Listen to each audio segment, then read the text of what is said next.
قرآن پاک اترا، لوگوں نے حضور سے کہا کہ یہ تو کسی انسان کا کلام ہے، کسی اچھے ادیب کا کلام ہے۔ اللہ نے فرمایا حبیب نے کہہ دو لو کان من عند غیر اللہ لوجدوا فیہ اختلافا کثیرا، اگر یہ اللہ کے علاوہ کسی سے آیا ہوتا تو اس میں شدید ترین اختلاف پایا جاتا۔ انسان کو کہہ دیا گیا کہ اگر تمہارے اندر ہمت ہے تو قرآن کی ایک سورت، ایک آیت کی جو ہے وہ مثال ڈھونڈ کے لاؤ۔ اتنا بڑا دعویٰ انسان یہ کیوں نہیں کر سکتا؟ اس چیز کو سمجھیے، انسان دماغ رکھتا ہے، دماغ میں فکر پنپتی ہے۔ ہر انسان اپنی فکر کے بدلنے کے ساتھ، عمر کے گزرنے کے ساتھ میچور ہوتا ہے، اس کے خیالات بھی تبدیل ہوتے ہیں۔ مثال کے ذریعے سمجھیے، غالب کی شاعری کا شروع کا دور ہے۔ اب غالب کا شعر کیا ہے؟ فرماتے ہیں دہانے ہر بتے پیغار جو زنجیر رسوائی، قدم تک سلسلہ پہنچا ہے تیری بے وفائی کا۔ اسی طرح ایک جگہ کہنے لگے شمار صبح مرغوب بتے مشکل پسند آیا، تماشائے بیک کیفے بردن صدے دل پسند آیا۔ سمجھ ہی نہیں آ رہی کہاں پہ جا رہے ہیں، کیا کہہ رہے ہیں۔ اور یہی غالب ایک وقت آتا ہے، کیا کہہ رہے ہیں؟ ہاں بھلا کر تیرا بھلا ہوگا، اور درویش کی صدا بھلا کیا ہے، ابن مریم ہوا کرے کوئی میرے دکھ کی دوا کرے کوئی۔ کتنا آسان ہو گیا، اتنی آسانی سے بات سمجھ آ گئی، کوئی وضاحت کی حاجت ہی نہیں ہے۔ انداز بدل گیا کیونکہ انسان کا کلام ہے۔ رہے ایک جگہ پہ، لوگوں کو دیکھا، لوگوں کے لیے مشکل ہو رہی ہے،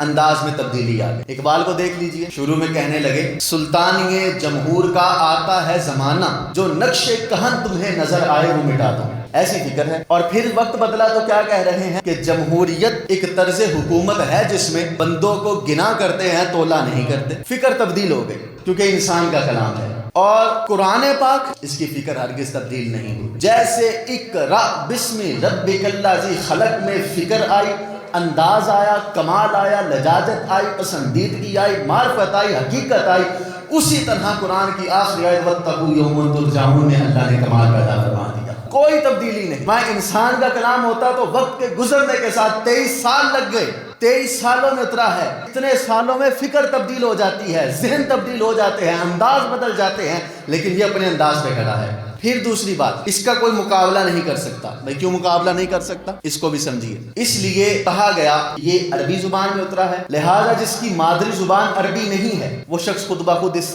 دعوے سے خارج ہو گیا، وہ اس کا مقابلہ نہیں کر سکتا۔ اچھا، اب ہر عرب آدمی بھی اس کا مقابلہ نہیں کر سکتا، کیونکہ کتاب تو ادب سے بھری ہوئی ہے، دیوانہ طرز ہے، فصاحت ہے، بلاغت ہے، لہٰذا یہ ضروری ہے کہ جو اس کا مقابلہ کرنے بیٹھے، جو اس کا مقابلہ لکھنے بیٹھے، وہ عربی بھی ہو اور ادیب بھی ہو۔ اچھا، عربی اور ادیب ہو تو کیا مقابلہ ہو جائے گا؟ کہا ایسا بھی نہیں ہے۔ اس کتاب میں دین بھی موجود ہے، لہٰذا ضروری ہے کہ جو مقابلہ کرے وہ عربی بھی ہو، ادیب بھی ہو، عالم دین بھی ہو۔ کہا اس سے مقابلہ ہو جائے گا؟ کہا نہیں، اس سے بھی نہیں ہوگا، کیونکہ اس کتاب میں معاشیات بھی ہیں، لہٰذا جو اس کا مقابلہ کرے گا وہ عربی بھی ہو، وہ ادیب بھی ہو، دیندار بھی ہو اور معیشت دان بھی ہو۔ اس سے مقابلہ ہو جائے گا؟ کہا اس سے بھی نہیں ہوگا۔ اس کتاب میں سیاسیات بھی ہے، اس کا مقابلہ وہ کر سکتا ہے جو عربی بھی ہو، ادیب بھی ہو، معاشیات کو جاننے والا بھی ہو، عالم دین بھی ہو اور سیاسی آدمی بھی ہو۔ کہا اس سے مقابلہ ہو جائے گا؟ اس سے بھی نہیں ہوگا۔ اس کتاب میں تاریخ بھی ہے، لہٰذا جس نے مقابلہ کرنا ہے وہ عربی بھی ہو،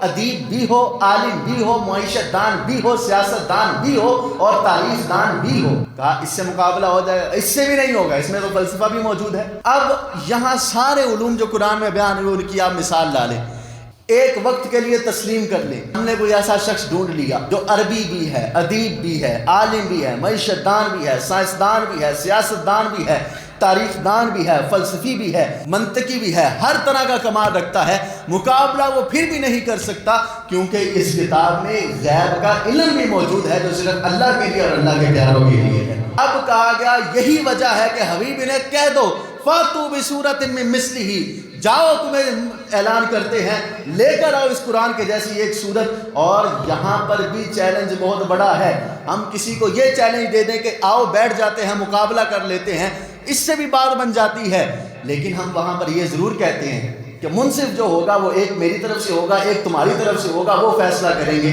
یہاں قرآن کا انداز دیکھیے، فرمایا حبیب اگرچہ یہ خیانت کرنے والے ہیں، اگرچہ یہ نا انصاف پسند نہیں ہیں، پھر بھی انہیں کہہ دو کہ فاتوا بسورۃ من مثلہ، جاؤ قرآن کے جیسی ایک صورت لاؤ، اور وادعوا شہداءکم من دون اللہ، اللہ کے علاوہ جس سے چاہو فیصلہ کروا لو، پھر پوچھو کہ کلام کس کا ہے، جاؤ جو مرضی کر لو۔ اور فرمایا یہ سب ہونے کے بعد بھی فَإِن لَمْ تَفْعَلُوا، اگر تم نہ کر سکو، اس کتاب کا مقابلہ نہ کر سکو، اور آگے خود ہی کہہ دیا وَلَن تَفْعَلُوا، اور ہرگز تم کر ہی نہیں سکتے، کیونکہ یہ کوئی عام کتاب نہیں ہے، اس کو اتارنے والا رب لازوال ہے، جس پہ اتری وہ محمد بے مثال ہے، اور یہ کتاب اپنے آپ میں باکمال ہے۔